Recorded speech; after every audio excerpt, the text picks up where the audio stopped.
우리는 보통 예수님 하면 놀라운 기적을 일으키시는 장면들을 그 예수님과 함께 연결지어 생각할 때가 많습니다.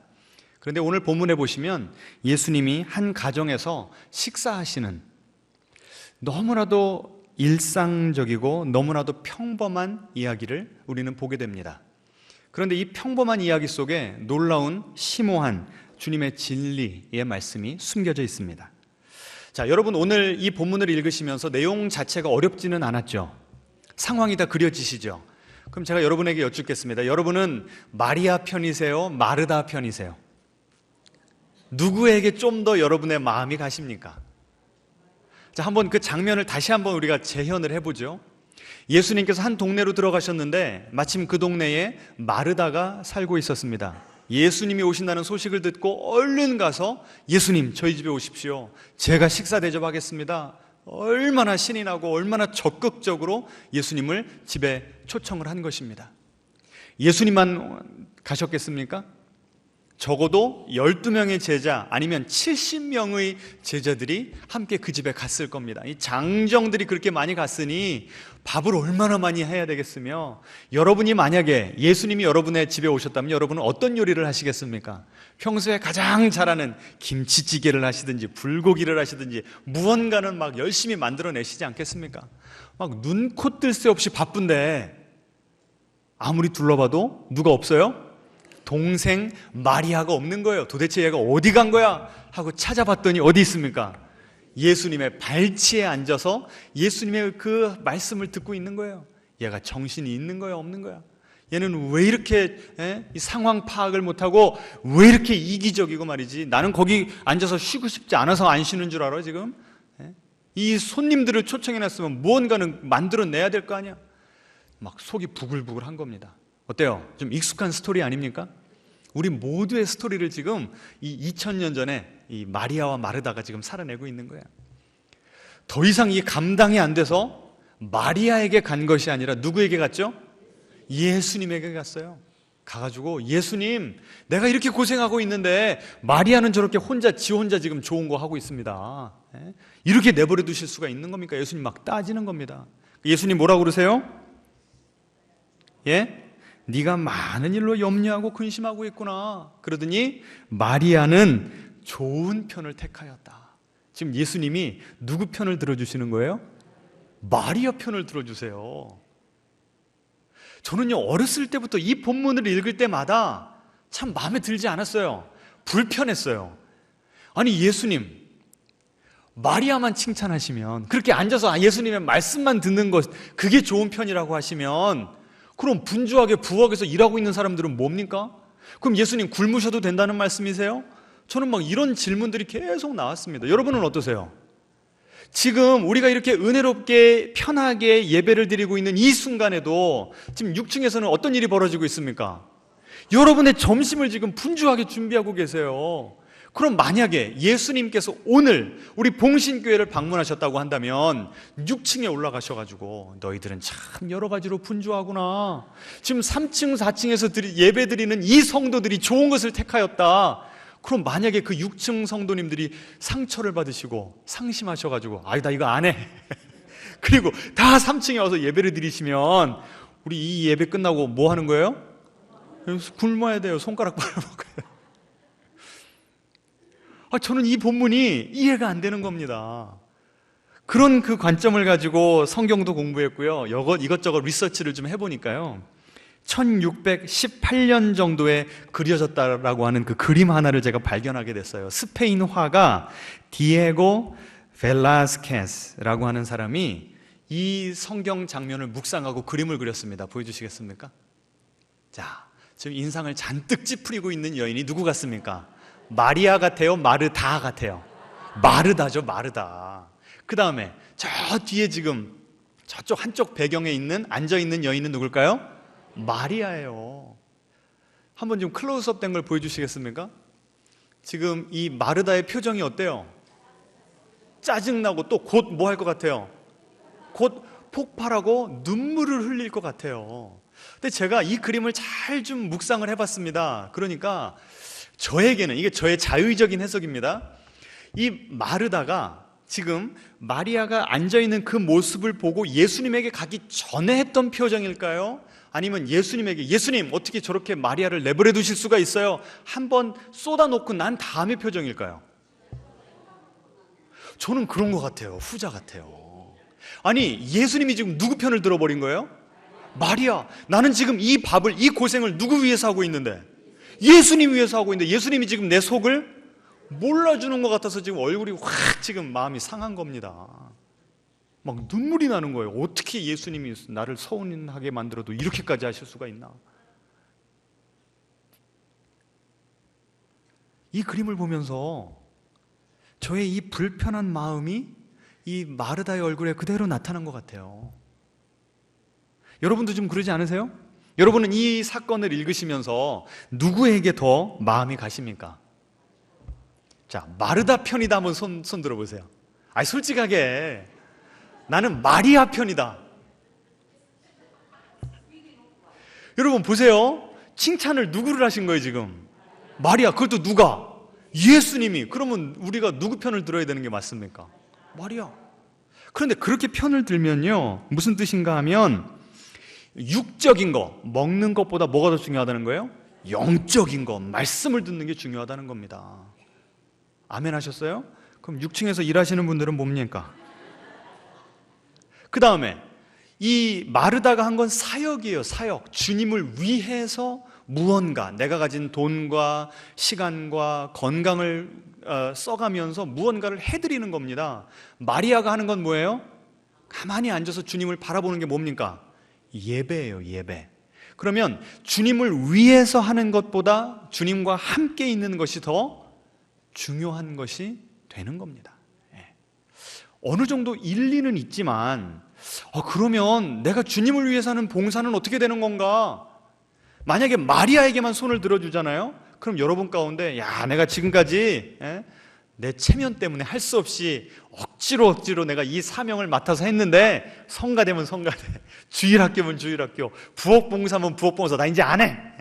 나는 편하게 마리아처럼 예수님의 발 앞에 앉아가지고 말씀만 들을 거야. 혹시라도 그렇게 생각하시면 어떻게 할까요? 그럼 목사는 큰일 난 겁니다. 그럼 이 교회 어떻게 돌아갑니까? 저는요 이 본문을 읽으면 읽을수록 마르다에게 자꾸 마음이 가요. 여러분도 그러지 않으세요? 그럼 오늘 본문은 예수님께서 정말 마리아에게 손을 들어주시는 그 본문인가? 이 마르다가 이렇게 마음이 상했으면 제가 예수님이라면요 이렇게 할 것 같아요. 어이구 내가 정신줄을 놓고 있었다. 마리아 너 뭐하냐? 빨리 가서 언니 도와줘야지. 베드로 너 가서 상에 좀 젓가락 숟가락이라도 좀 놔라. 저는 그렇게 했을 것 같아요. 그러면 마르다의 마음이 조금이라도 풀어지지 않았을까요? 근데 왜 예수님은 오히려 마르다의 속을 뒤집어 놨을까요? 제가 이런 그 여러 가지 질문을 가지고 이런 불편한 감정을 가지고 이 오늘 본문에 대한 주석과 소논문과 이것저것을 여러 개 찾아봤습니다. 그러다가 저의 오해가 조금 풀리게 됐어요. 자, 어디를 보시냐면 누가복음 10장 직접 찾아보시겠습니다. 누가복음 10장 25절. 오늘 이 사건 바로 전에 있었던 그 사건을 같이 봐야 되는 거예요. 자, 25절에 같이 읽습니다. 어떤 율법 교사가 일어나 예수를 시험하여 이르되 선생님 내가 무엇을 하여야 영생을 얻으리이까? 영생에 대한 질문을 가지고 한 사람이 예수님께 찾아왔습니다. 그러니까 예수님이 그 질문에 또 다른 질문으로 답을 하세요. 성경에는 뭐라고 써 있더냐? 27절 같이 읽습니다. 대답하여 이르되 내 마음을 다하며 목숨을 다하며 힘을 다하며 뜻을 다하여 주 너의 하나님을 사랑하고 또한 내 이웃을 내 자신같이 사랑하라 하였나이다. 28절 예수께서 이르시되 내 답이 옳도다. 이를 행하라. 그러면 살리라 하시니. 자, 하나님께서 주신 이 한 번뿐인 이 인생을 어떻게 살면 잘 사는 거래요? 두 가지. 첫 번째는 누구를 사랑하고? 하나님을 사랑하고, 두 번째는 이웃을 사랑하면 된다는 거예요. 그리고 나서 예수님께서 그 다음에 비유로 한 가지 포인트를 만드세요. 어떤 비유입니까? 그 유명한, 보세요. 어떤 비유예요? 선한 사마리아인의 비유입니다. 그 어떤 사건이 어떻게 전개가 되죠? 한 사람이 여리고로 내려가다가 강도를 만났죠. 있는 거 다 빼앗기고 폭력의 희생양이 되어서 피를 흘린 채 죽어가고 있습니다. 제사장이 지나갔습니다. 레위인이 지나갔습니다. 그런데 보고서 아무 일도 안 했어요. 그런데 정작 누구만? 사마리아인만 와서 상처를 싸매주고 여인숙으로 데려가서 돈을 지불하면서 나는 지금 바쁘게 가야 될 때가 있으니까 이 사람을 좀 잘 보살펴 주십시오. 보세요. 지금 두 가지 뭐가 필요하다고요? 누구를 사랑하고 하나님을 사랑하고 그 다음에는 이웃을 사랑하고. 그러면 그 다음에 곧바로 나온 이 선한 사마리아인은 무엇을 잘한 사람입니까? 이웃 사랑을 잘한 사람이죠. 그런데 제사장과 레위인은 왜 그 죽어가는 사람을 보고 그냥 지나쳤을까요? 만약에 이 사람이 죽었다 치면 내가 그 사람을 만지면 어떻게 되죠? 그 죽은 사람의 부정함이 나에게로 전가가 되죠. 그럼 내가 부정하면 뭘 할 수 없어요? 성전에서 예배를 드릴 수가 없죠. 예배를 인도할 수가 없는 겁니다. 그러니 이 제사장과 레위인은 누구를 사랑하다가? 하나님을 사랑하다가 누구를 사랑하지 못한 거예요? 이웃을 사랑하지 못한 거죠. 지금 예수님이 선한 사마리아인의 비유를 왜 드셨을까요? 너희는 잠시 예배를 못 드리는 한이 있어도 누구를 사랑해야 된다? 죽어가는 이웃을 사랑해야 된다는 거예요. 지금 두 가지 사랑 가운데 무엇을 강조하신 거예요? 이웃 사랑을 강조하신 거예요. 그리고 그 다음에 곧바로 마리아와 마르다 이야기가 나온 겁니다. 지금 마르다는 뭐만 하고 있어요? 섬기고 있죠. 잘 먹이려고 지금 음식을 하느라고 분주하고 바쁘고 지금 지친 거예요. 무엇을 하고 있는 겁니까? 하나님 사랑과 이웃 사랑 중에 이웃 사랑을 하다가 마리아처럼 뭘 놓쳐버린 거예요? 마리아는 지금 뭐 하고 있는데요? 하나님 사랑을 잘하고 있잖아요. 지금 포인트가 이해가 되십니까? 누가는 이 예수님의 이 두 가지 사건을 같이 백투백 딱 붙여놓으면서 뭘 강조하고 있는 거예요? 하나님 사랑이 중요하다는 거예요? 이웃 사랑이 중요하다는 거예요? 예? 선한 사마리아인의 비유만 보면 어떤 결론을 내리게 돼요? 하나님 사랑보다 이웃 사랑하는 게 중요한 것 같아요. 마리아와 마르다 사건만 보면 뭐가 더 중요한 것 같아요? 이웃 사랑보다 하나님 사랑이 더 중요한 것 같아요. 근데 그 두 개를 같이 붙여놨다니까요? 그럼 뭐가 중요한 거예요? 뭐가 중요해요? 둘 다 중요한 거죠. 앞뒤자로 인사하겠습니다. 하나님 사랑과 이웃 사랑 둘 다 놓치면 안 됩니다. 이런 기가 막힌 결론이 나오는 거예요. 그러니까 제가 가졌던 이 마리아 마르다의 사건에 대한 불편함은 무엇에 기인한 거예요? 이 사건만 뚝 띄워놓고 봐서 그런 거예요. 이걸 문맥에서 좀 더 크게 보면 다 이해가 되는 거죠. 아시겠습니까? 그러니까 지금 마르다에게 예수님께서는 뭘 말씀하시는 거예요? 너는 너무 분주하게 일만 하지 말고 뭐 해라? 하나님 사랑을 해라. 그러면 만약에 마리아가 계속 그 발치에만 앉아 있었다면 예수님께서 뭐라고 말씀하셨겠어요? 너는 이웃도 좀 사랑해라. 너무 하나님만 사랑하지 말고. 그렇게 말씀하지 않으셨겠습니까? 이제 좀 오해가 풀리십니까? 제가 이렇게 하니까 은혜가 되더라고요. 오늘 잘 오셨습니까? 오신 거 후회하십니까? 예? 수지 맞으셨잖아요. 예? 자, 그럼 제가 여러분에게 여쭙겠습니다. 여러분은 마리아의 성향이 강하십니까? 마르다의 성향이 강하십니까? 한번 스스로에게 답을 해보세요. 그리고 오늘 이 본문을 통해서 이 누가복음 이 선한 사마리아인의 비유 그리고 마리아 마르다의 사건을 통해서 예수님께서 이렇게 도전하시는 거예요. 너는 지금 부족한 사랑을 채워라. 우리 가운데는요, 하나님 사랑을 잘하는, 그걸 아주 너무 좋아하는 분들이 계세요. 나는 하나님 앞에서 기도하는 것도 좋고요, 앉아서 예배 드리는 것도 좋고, 하나님의 찬양을, 하나님을 찬양하는 그 찬양을 유튜브에서 들으면 1시간, 2시간도 그냥 흘러가고 막 삶이 즐거워져요. 그런데 그런 분들의 삶을 보니까 옆에 지금 죽어가는 강도 만난 이웃이 있는데 나 몰라라 하는 거예요. 나는 오로지 주님과의 관계만 좋으니까 나는 행복하다는 거예요. 그럼 그런 자들에게는 하나님께서 뭐라고 말씀하세요? 네 죽어가는 이웃들을 불쌍하게 여겨야 된다. 그게 참된 영성이다 라고 말씀하시는 거예요. 그런데 반대로 지금 이 마르다처럼 너무 이웃사랑, 그냥 이런 분들은요 막 오지랖도 넓어요. 이 사람도 도와주고 싶고 저 사람도 도와주고 싶고 뭐만 들어오면 막 다 나눠주고 싶고. 근데 이런 분들은 자기 관리를 잘 못해요. 그냥 막 퍼주다가 고갈돼 버린, 그리고 정작 하나님을 위해서 살아가다가 정작 하나님과 함께하는 시간을 놓칠 때가 많다는 거예요. 그런 마르다에게는 오늘 주님께서 뭐라고 말씀하세요? 나에게 와서 어디 앉아라? 내 발치에 앉아서 나를 예배하라, 내 음성을 들어라 라고 말씀하시는 겁니다. 오늘 다들 들으실 내용들이 한 가지씩 있습니까? 없습니까? 도전되는 내용이 있습니까? 없습니까? 있죠. 여기서 끝내면 설교가 너무 짧아서 오늘 이 마리아 마르다 사건을 조금 더 깊이 살펴보도록 하겠습니다. 자, 우리들 가운데 마르다가 있습니까? 없습니까? 있죠. 오늘 그 마르다의 특징들을 먼저 본문을 통해서 다시 한번 좀 살펴보도록 하겠습니다. 자, 몇 절을 보시냐면요, 40절입니다.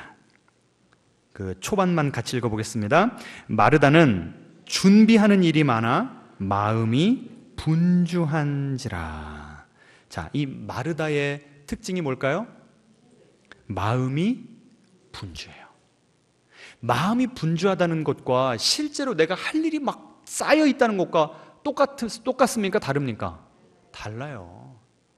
내 마음이 아무리 한가하더라도 내 마음이 분주할 수가 있어요. 여러분, 지난 한 주 어떻게 사셨습니까? 내 마음은 호수요 하면서 잔잔한 그런 인생을 사셨습니까? 아니면 막 이 분주하다는 헬라어 단어가요, 여기저기서 나에게 관심을 가져줘라고 아우성치는 그런 이미지입니다. 막 해야 될 것들이 나를 불러요. 내 과거가 나를 붙잡아요. 야, 내가 그때 그렇게 했어야 되는데, 그런 선택을 내렸어야 되는데, 후회가 나를 막 붙잡아요. 그리고 나이가 드니까 점점 보살펴야 될 사람들이 더 많아집니다. 자식 낳았으니 자식을 제대로 키워야 되는데, 배우자는 배우자대로 챙겨줘야 되고, 부모님들은 점점 연로해 가시고, 내 책임이 점점점 많아지고 어깨가 무거워집니다. 내 사명의 십자가가 점점 더 무거워집니다. 인정도 받고 싶고, 내 인생이 헛되지 않았다는 것을 증명하기 위해서 무언가를 좀 이루어내야 됩니다. 그러니 내 마음속에 얼마나 분주합니까? 저만 그래요? 여러분도 그렇습니까? 앞뒤자로 인사하겠습니다. 한 주 동안 얼마나 분주하셨습니까? 우리 가운데 지금 마르다들이 참 많다는 거예요. 이 달라스 윌라드라고 하는 그 철학자인데 크리스찬인 분이 이런 말씀을 썼습니다. 이런 말씀을 했습니다. 우리 세대에 이 영적인 삶을 방해하는 가장 큰 적이 있는데 그게 바로 바쁨이다 그랬습니다. 우리가 영적, 하나님과 깊은 관계로 들어가는 것을 막는 것이 무슨 성적인 유혹이나 뭐 돈에 대한 유혹 이런 게 아니고 뭐래요? 바쁨이래, 바쁨. 기가 막힌 통찰력입니다. 코리 텐붐이라고 하는 여사가 이런 말을 했어요. 사단이 우리로 하여금 죄를 짓도록 자꾸 유혹을 하는데 거기 안 넘어가면 그 다음에 사단이 우리에게 하는 그 전략이 무언가 우리를 바쁘게 만든대요. 여러분, 바쁜 게 죄예요, 아니에요? 죄는 아니지만 바쁘다 보면 어떻게 할 수밖에 없어요? 하나님과 멀어지니까 결국 죄의 길로 접어들 수밖에 없다는 거예요. 여러분, 요새 얼마나 바쁘세요? 얼마나 바쁘세요? 세상에서는 오히려 바쁜 것이 나는 그만큼 중요한 사람이다 라고 하는 것에 대한 증명이에요. 그런데 하나님의 관점에서 보면 바쁜 것은요, 야, 너 지금 위험하다, 너 그렇게 하다 유혹에 빠져, 너 그렇게 하다 탈진해, 하나님께서 지금 경종을 울리시는 건 좀 믿으시기 바랍니다. 왜 아멘이 없으세요? 아유, 목사님, 내가 어떻게 사는지도 속도 모르시면서 바쁘지 말라고 하시니. 계속 좀 설교를 들어보시기 바랍니다. 이렇게 마음이 분주하면요, 우리 마음이 염려와 근심으로 가득 차게 됩니다. 맞습니까? 틀립니까? 자꾸 걱정거리들이 생겨요. 내가 하나님을 바라보면 그 폭풍을 치던 내 마음이 어떻게 됩니까? 잔잔해지는데 그 하나님과 함께하는 시간을 놓쳐버리니까, 하나님을 위해서 나에게 맡겨진 것만 하다 보니까 점점점 마음은 요동치고 근심과 걱정은 쌓여가고 하나님으로부터 거리는 점점점 멀어지게 된다는 거야. 자, 그렇게 될 때 두 번째 마르다의 특징이 있습니다. 자, 40절 좀 PPT로 보여주시겠습니까? 이 마르다의 이 예수님을 향한 투정을 한번 같이 읽어보실 텐데요. 같이 읽겠습니다.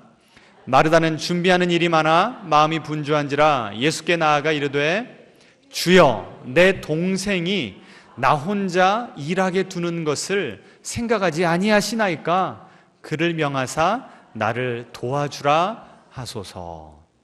이걸요, 다른 번역본을 보니까 뭐라고 써놨냐면요, 주님 그냥 보고만 계시렵니까? 계속 보여주세요. 주님 그냥 보고만 계시렵니까? 이렇게 써놨어요. 여러분, 예수님께 그런 투정 해보신 적 있어요, 없어요? 없으세요? 있잖아요. 여러분, 이 한 구절에서, 이 대사에서 마르다의 어떤 감정이 느껴지세요? 한번 잘 묵상해 보시기 바랍니다. 한 가지 감정이 아니에요. 여러 가지가 지금 뒤섞여 있습니다. 어떤 감정이 느껴지세요? 나 혼자 일하게 됐습니다. 뭐가 느껴지세요? 외로움도 느껴지고, 왜 나만 이걸 해야 돼요? 뭐 하다는 거예요? 억울하다는 거죠. 처음에는 주님을 섬기는 것이 어땠는데요? 주님을 초청해서 주님을 위해 요리를 하는 것이 기뻤는데, 나 혼자 하다 보니까 어때요? 억울하고 짜증이 난다는 거죠. 여러분, 집에서 여러분과 여러분의 배우자 중에 누가 더 일을 많이 하시는 것 같으세요? 한번 그 둘이 그 질문을 던지고 한번 의견을 교환해 보시기 바랍니다. 그럼 결국 어떻게 될까요? 싸워요. 왜 그래요? 내가 더 일을 많이 한다고 생각하니까 그렇죠. 아니, 당신 왜 집에 오면 일도 안 해? 내가 직장에서 얼마나 힘든 줄 알아? 남편은 집에 오면 집구석에서 뭘 하길래 집 모양이 이러면서 서로 싸우는 거 아닙니까? 내가 더 일을 많이 하는 것 같아요. 막 억울한 겁니다. 여러분 보세요. 나 혼자 일하게 두는 것을 생각하지 아니하시나이까. 주님, 내가 이렇게 고생하는 거 주님 안 보이세요? 주님 참 서운하네요. 그를 명하사 나를 도와주라 하소서. 이 헬라어로 보면요, 이 문장의 종류가 있는데 뭐냐면 명령형이에요. 누가 누구에게 명령하는 걸까요? 마르다가 예수님한테, 예수님 빨리 지금 마리아를 부엌으로 오라고 명령을 하시라고 지금 마르다가 예수님에게 명령을 하고 있는 거예요. 어떤 목사님이 그러더라고요. 이게 우리의 기도입니다. 여러분, 기도는 누가 누구에게 명령하는 걸 듣는 시간이에요? 주님이 나에게 말씀하시는 걸 듣는 시간이죠. 그런데 우리 기도는 뭘로 전락해 버렸어요? 주님 이렇게 하셔야지. 내가 주님께 명령하는 시간으로 바뀌어 버렸어요. 이게 다 왜 그러냐면요, 내 마음이 분주해져서 그래요. 하나님과의 커넥션은 놓쳐버리고 내가 내 능력으로, 내 지혜로 이 험한 세상, 나에게 너무나 버거운 이 인생의 짐들을 지고 헤쳐나가야 되니까 너무 힘든 겁니다. 이 감정이 조절이 안 되는 거예요. 내 마음이 평온할 때는요, 어려운 일이 벌어지고 짜증나는 일이 있고 누가 나를 툭 건드려도 내 마음이 평온할 때는요, 분노의 게이지 0부터 10까지 이 분노의 게이지가 있다면 누가 나를 찔러도 어때요? 그냥 한 1, 2 정도 있다 그냥 스르르 사라져요. 그런데 내 마음에 여유가 없잖아요. 짜증이 나 있잖아요. 왜 내 인생은 내 뜻대로 되는 것이 아무것도 없냐? 막 하나님을 향한 서운함과 원망이 넘쳐나잖아요. 그러면 누가 툭 찔러요. 그럼 몇부터 시작할까요? 여러분의 경험을 통해서 말씀해 보세요. 7, 8부터 막 폭발하는 거예요. 그럼 가족들이 옆에 있다고 저 사람 왜 저래? 이게 우리의 모습 아닙니까? 우리 가운데 마르다가 많아요, 적어요? 내가 바로 그 마르다인 겁니다. 자, 이런 마르다에게 예수님께서 이렇게 말씀하세요. 41절 보시겠습니까? 마르다야, 마르다야. 지금 예수님께서 뭐 하세요? 마르다의 이름을 불러주세요. 그런데 이름을 불러주시는데 몇 번 불러주세요? 2번을 불러주세요. 성경에 보시면요, 예수님이 사람들의 이름을 한 번이 아니라 2번을 불러주는 예들이 나옵니다. 출애굽기 3장에 보시면 모세를 부르실 때 모세야, 모세야 2번을 부르세요. 그때가 모세를 처음 만나주시는 그 시점이었습니다. 그 시점이 언제였는가? 모세가 몇 살 때였을까요? 80세. 이집트의 왕자로 승승장구하던 사람이 분노를 컨트롤할 수 없어서 한 사람을 죽인 다음에 도망자 신세가 돼버렸잖아요. 여러분, 우리 교회에 이런 애기 울음소리가 난다는 게 축복입니다. 예. 더 많이 났으면 좋겠어요. 그 도망자 신세로 40년을 인생을 허비한 거예요. 나는 이렇게 내 인생 끝나는갑다. 실의와 절망의 깊은 골에 빠져 있었을 때 하나님이 모세야, 모세야, 네 인생 그렇게 끝나지 않을 것이다. 내가 너를 향한 놀라운 계획과 축복이 있다. 그 축복의 계획이 있다. 주님께서 모세를 부르신 거예요. 아멘. 그 주님의 뭐가 느껴지십니까? 기대, 모세를 향한 믿음, 하나님이 이 모세를 어떻게 쓰실 것인가에 대한 이 흥분, 그럼 느껴지십니까? 오늘도 주님이 여러분의 이름을 2번이나 부르시는 줄 믿으시기 바랍니다. 또 사무엘상 3장에 가보시면 어린 사무엘이 성전에서 잠을 자고 있어요. 사무엘아, 누가 부른 줄 알았어요? 엘리 제사장이 부른 줄 알고 얼른 뛰어가서 엘리 제사장을 깨웠습니다. 나는 너 부른 적 없어. 3번이나 반복되니까 그때서 엘리 제사장이 뭘 깨달아요? 하나님이 너를 부르시는구나. 이제 가가지고 주님 제가 여기 있습니다. 반응하는 법을 알려줍니다.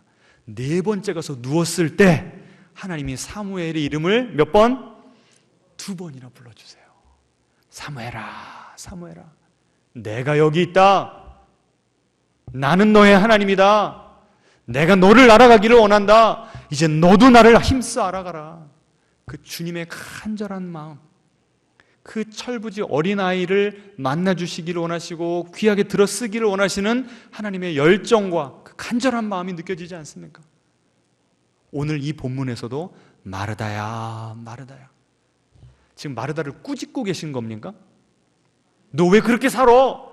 막 삿대질 하시는 거예요? 아니에요. 애정어린 간절한 마음을 담아서 마르다야, 마르다야. 보세요. 그 다음에 무슨 내용이 나옵니까? 네가 많은 일로 염려하고 근심하나. 지금 예수님이 누구의 속을 알아주시는 거예요? 마르다의 속을 알아주세요. 오늘 여러분, 예수님이 여러분 앞에 앉아 계시다고 하면 좀 상상을 해보시기 바랍니다. 주님이 여러분의 마음을 아세요. 주님이 여러분이 무엇으로 근심하고 무엇으로 염려하고 무엇으로 속상해하시고 무엇으로 억울해하시는지 주님이 다 아신다는 거예요. 그렇게 사랑의 눈빛으로 쳐다보시고 그 마음을 알아주시더니 이번에는 처방전을 주세요. 뭐라고 나옵니까? 몇 가지만 하든지 혹은 한 가지만이라도 족하니라. 지금 마르다는요, 너무 여러 가지를 막 신경을 쓰느라고 힘들고 지치고 짜증났던 거예요. 근데 지금 마르다는 뭐만 하고 있어요? 뭐만 하고 있어요? 주님만 바라보고 있죠. 그 한 가지를 하라는 거예요. 그 한 가지. 앞뒤자로 인사하겠습니다. 그 한 가지만 하면 족합니다. 여러분, 오해하지 마세요. 이 말은 24시간 교회 와서 살라는 게 아닙니다. 24시간 성경 붙들고 있어야 되고 찬양 들어야 되고 기도야만 해야 된다는 게 아닙니다. 그럼 우리가 어떻게 먹고 살아요? 그게 아니라 우리 삶에 리듬을 집어넣으라는 거예요. 뭐 하는 시간? 주님과 독대하는, 주님을 예배하는 시간을 인생의 탑 프라이어리티, 이 최우선 순위로 두고 절대 그 시간을 타협하지 말라는 겁니다. 아멘. 앞뒤자로 인사하겠습니다. 주님과 보내는 시간을 결코 타협하지 맙시다. 내가 주님께 나가지 않는데 어떻게 주님께 공급을 받을 수가 있겠습니까? 그 그림 하나 좀 보여주시겠습니까? 제가 그 에스베리에서 디민할 때 했던 그 수업 시간에 직접 그 교수님이 보여주셨던 도편 그 그림인데요. 지금 우리가 가운데 서 있는 거예요. 그런데 인플로우, 우리에게 들어오는 것이 있어야 아웃플로우, 나갈 수가 있다는 거예요. 뭐가 들어와야 되는가? God's love for us. 하나님이 우리를 얼마나 사랑하시는지를 우리가 그걸 체험하고 우리 마음 가운데 충분하게 들어와야만 아웃플로우, 뭐가 나갈 수가 있대요? Our love for God, 하나님을 향한 사랑과 Our love for others, 이웃을 향한 사랑을 우리가 우리 마음 가운데서 흘러나서 실천해 나갈 수가 있다는 겁니다. 지금 마르다는 뭐가 없이 아웃플로우만 나갔던 거예요? 인플로우가 없었어요. 예수님을 바라보는 시간, 예수님을 예배하는 시간이 없었기 때문에 정작 내 사명을 감당하는 것 자체가 버거웠다는 거예요. 이해가 되십니까? 그러니까 주님만 이 바라보는 그 24시간 예배하고 말씀 보고 찬양만 하라는 게 아니라는 거예요. 주님을 바라봤다가 그 다음에는 주님을 위해 했다가 주님과 함께 했다가 주님을 위한 헌신을 했다. 계속 뭐 하라고요? 왔다 갔다 하면서 리듬을 타야 됩니다. 리듬을. 아시겠습니까? 여러분 요새 주님과 독대하는 시간 있으십니까? 왜 아멘 소리가 확 줄어들었어요? 왜 이렇게 지친지 여러분 이해가 되십니까? 뭐가 없이, 들어오는 것이 없이 뭐만 했기 때문에, 계속 쏟아만 냈기 때문에 내가 지금 소진이 되는 거예요. 원인을 발견하셨습니까? 우리가 잘 알고 있는 수산나 웨슬리, 이 요한 웨슬리, 찰스 웨슬리의 어머니입니다. 이 수산 웨슬리가요, 생전에 아이를 몇 명을 낳냐? 19명을 낳답니다. 상상이나 되십니까? 그런데 그 중에 9명을 먼저 하나님께 떠나보냈어요. 그 얼마나 이 상실감이 컸겠습니까? 그런데 9명 보냈으면 아직도 몇 명이 남은 거예요? 10명이 남았죠. 집에 10명의 자녀들이 돌아다니니 정신이 있었겠어요? 없었겠어요? 정말 마르다 중에 마르다가 될 확률이 높은 사람이 이 수산나 웨슬리 아니었겠습니까? 마음이 분주하고 바람 잘 날 없잖아요. 내가 어디 피할 데가 있습니까? 안식을 누릴 수가 있습니까? 쉴 수가 있습니까? 여기서 이거 해달라, 저기서 저거 해달라, 밥 해줘야 돼, 빨래해야 돼. 그 당시에 무슨 식기세척기가 있었겠습니까? 세탁기가 있었겠습니까? 얼마나 바쁘고 피곤했겠습니까? 그런데 이 여인이 놀라운 영적인 어머니, 위대한 어머니, 신앙의 영웅이었던 요한 웨슬리와 찰스 웨슬리를 키워낼 수 있었던 그 비법이 어디 있었는가? 자녀들에게 이렇게 말했대요.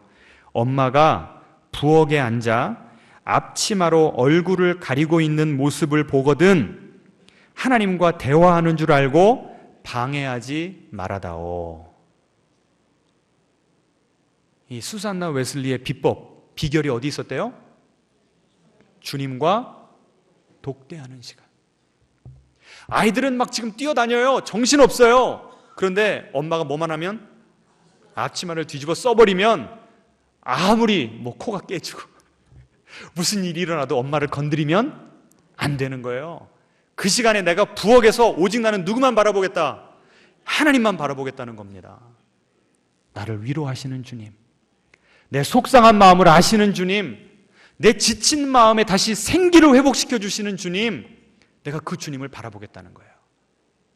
그러니까 지쳤던 영혼이 또 힘을 얻고 또 쏟아붓다가 또 예수님께 가서 그 사랑을 얻고 그 리듬을 타서 이 10명의 자녀들을 잘 길러낼 수 있었다는 겁니다. 여러분, 이런 위대한 믿음의 어머니, 믿음의 아버지가 되기를 원하지 않으십니까? 왜 아멘이 적으세요? 앞뒤자로 인사하겠습니다. 우리도 할 수 있습니다. 그 한 가지.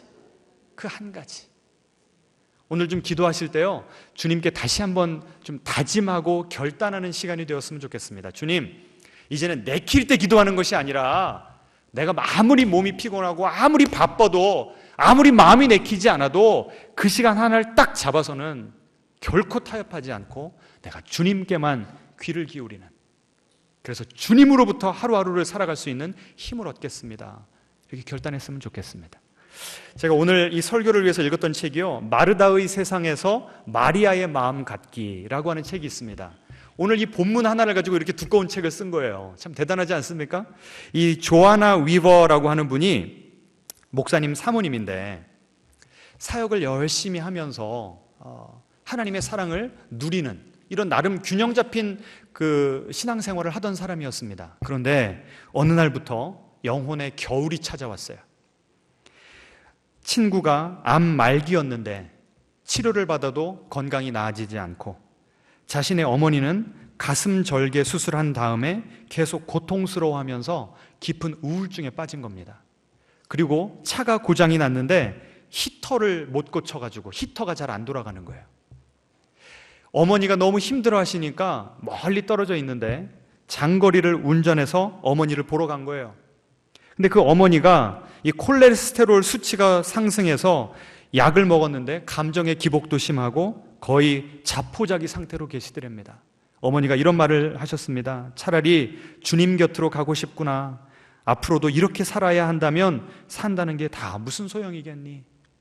그러니까 이 딸내미가 기가 막혀가지고, 엄마, 그건 엄마답지 않아요. 전에는 한 번도 이러지 않았잖아요. 엄마 사랑해요. 나에게는 엄마가 필요해요. 절대 포기하지 마세요.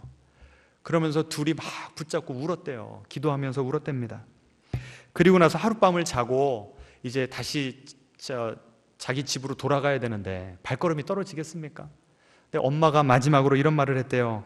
이제 창문은 잘 올라가니? 뭐가 고장났을까요? 차 창문이 고장난 거예요. 버튼을 눌러도 올라가지도 않고 내려가지도 않고. 이 어머니가 사는 지역이 몬태나였고 겨울이었답니다. 몬태나의 겨울은 아주 춥습니다. 240km를 운전을 해서 집에 가야 되는데 창문이 열린 채로 가야 되는 거예요. 그래서 할 수 없이 수건으로 그 틈을 막았답니다. 그리고 운전을 시작했는데 고속도로로 쌩 빠르게 달리자마자 수건이 툭 하고 떨어지더래요. 그럼 그 겨울 칼바람이 어디로 들어오는 거예요? 차 속으로 들어오는 거죠. 너무나 기가 막혀가지고 삶을 포기하려는 어머니 때문에도 화가 났고, 무엇보다도 나의 처지에 무관심한 것 같은 하나님께 화가 났답니다. 여러분, 이런 날 있어요, 없어요? 되는 거 아무것도 없이 막 올라오는 날이 있잖아요. 좋아요, 하나님, 구하지 않기 때문에 얻지 못한다고 그러셨죠? 그러면 이제 구하겠습니다. 제발 창문이 올라가게 해주세요. 여러분, 큰 거 기도하는 겁니까? 지금 뭐 새 차 달라고 기도하는 거예요? 작은 기적 하나 일으키실 수 있잖아요. 근데 아무 일도 안 일어났다는 거예요. 히터도 안 나오지, 바람은 나오지. 기가 막혀서 한쪽 갓길에다 차를 세우고요, 나와가지고 뒷좌석에서 얇은 담요를 꺼냈답니다. 왜 그랬을까요? 그거로라도 몸을 둘둘 말라고. 그러면서 하나님께 이렇게 말했어요. 주님이 나를 돌보지 않으니 이제는 내가 나를 돌볼 수밖에요. 참, 이거 읽으면서 기가 막히더라고요. 마르다가 처음부터 마르다 되고 싶어서 마르다 됐겠냐고요. 그렇지 않습니까? 나는 마리아처럼 살고 싶은데 때로는 주님께 나아가도 어때요? 주님과의 그 커넥션을 느끼지 못할 때가 있거든요. 영혼의 겨울을 지날 때가 있습니다. 제가 나중에 시리즈 설교 한번 할게요. 영혼에도 계절이 있거든요. 그러니까 그걸 못 참아내니까 점점점 나도 모르는 사이에 하나님으로부터 멀어지다가 이제는 하나님이 하실 수 없는 것을 내가 해야죠, 이 지경까지 가게 됐다는 겁니다. 이렇게 작은 기도에도 응답해 주시지 않는다면 어떻게 내가 주님이 살아계시다는 것을 알 수 있겠어요? 하나님께 막 따졌습니다. 그리고 그 240km를 운전해 가는데 이분이 이렇게 써놨습니다. 하나님과 나 사이에 불편한 침묵이 이어졌다. 여러분, 요새 하나님과 불편한 침묵으로 하나님을 대하시는 분들 좀 계십니까? 하필이면 라디오를 틀었더니 기독교 방송에서 하나님이 당신을 사랑하십니다, 막 그런 설교가 나오더래요. 귀에 들어옵니까, 안 들어옵니까? 이 목사는 도대체 나 같은 이 상황을 겪어보기나 한 건가, 막 오히려 더 화가 나더랍니다. 그런데 놀라운 일이 벌어졌습니다. 집에 도착하기 40km 정도가 남은 그 시점부터 갑자기 몸에 온기가 느껴지기 시작했답니다. 여전히 바람은 나오고 히터는 망가졌는데, 여전히 볼은 시려운데 내 몸이 따뜻해지는 걸 느꼈대요. 이분이 이렇게 썼습니다. 아버지께서 내 기도를 들으셨던 것이다. 아버지께서 응답해 주신 것이다. 내가 구하고 내가 계획했던 대로는 아니었지만 말이다. 하나님은 차 창문을 고쳐주시지는 않았다. 그러나 하나님은 그의 팔로 나를 감싸주셨다. 그 따뜻한 온기가 누구의 온기였어요? 하나님의 온기였다는 거예요. 나는 다시 한번 흐느껴 울었다. 이번에 흘리는 눈물은 때를 쓰는 어린아이와 같은 눈물이 아니라 마음이 가라앉은 딸의 눈물이었다. 그리고 하나님의 음성을 들었습니다. 나를 신뢰하거라, 나의 딸아. 나는 너를 위해 가장 좋은 것을 준비하고 있단다. 여러분, 오늘 우리도 주님께 나아가게 되기를 원합니다. 주님께 이 음성을 듣는 여러분 되시기를 축원합니다. 마태복음 11장에 예수님께서 이렇게 초청하셨습니다. 수고하고 무거운 짐진 자들아, 다 내게로 오라. 내가 너희를 쉬게 하리라. 마르다의 세상에서 마리아의 그 예배의 축복을 누리는 여러분 되시기를 주님의 이름으로 축원합니다. 함께 찬양하겠습니다.